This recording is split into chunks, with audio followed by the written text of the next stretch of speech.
నాయకులకు మరియు వేదిక ముందు ఉన్నటువంటి మహిళా మనులకు గ్రామస్తులకు అందరికీ నా యొక్క నమస్కారం.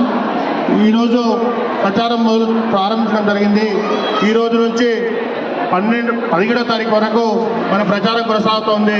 అదేవిధంగా గతంలో నేను ఎంపీటీసీగా మీ అందరి కృషి వల్ల, మీ అందరి దయ వల్ల, మీ అందరి ఆశీస్సులతో ఎంపీటీసీగా 5 సంవత్సరాల క్రితం గెలవడం జరిగింది.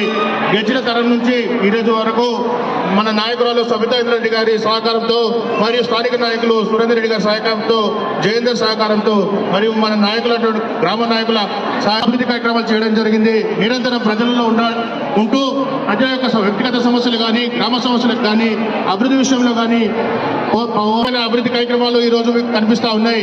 ఆ రోజు సబితా ఇంద్రారెడ్డి గారు మంత్రిగా ఉన్న రోజుల్లో మన ఊరుకు డబల్ రోడ్డు 10 కోట్లతో 2 కోట్లతో ఊర్లోకి వెళ్ళి కట్ట మీదకి వెళ్ళి శుభోదయం కట్ట మీదకి వెళ్ళి 2 కోట్ల రూపాయలతో రోడ్డు కానీ, సీసీ రోడ్లు కానీ అనేక అభివృద్ధి కార్యక్రమాలు చేయడం జరిగింది.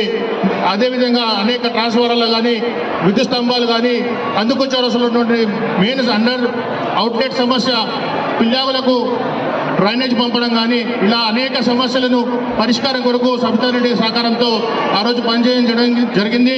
ఆ రోజు ఎంపీటీసీగా ఉన్నా నేను ఎట్లా ఎంపీటీసీకి ఏముంటుంది అన్నారు, కానీ సబితా రెడ్డి సహకారంతో అనేక అభివృద్ధి కార్యక్రమాలు చేయడం జరిగింది.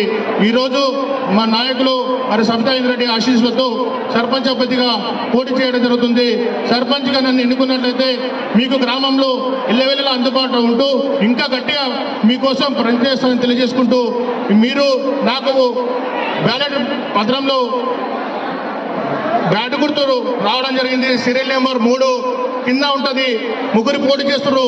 నా నెంబర్ 3వ గుర్తు బ్యాట్ గుర్తు మీద వేసి నన్ను అఖండ మెజార్టీతో గెలిపించాలని కృషి తెలియజేసుకుంటున్నాను. నన్ను గెలిపించినట్లయితే ఈ 6 సంవత్సరాల నుంచి మీకు ఎట్లా ఉన్నానో అంతకు రెట్టింపుగా పనిచేస్తానని తెలియజేసుకుంటూ, మీరు నన్ను అత్యధిక మెజార్టీతో గెలిపించాలని తెలియజేసుకుంటూ ముగిస్తా ఉన్నాను. బ్యాట్ గుర్తుకి, బ్యాట్ గుర్తుకి. జై తెలంగాణ.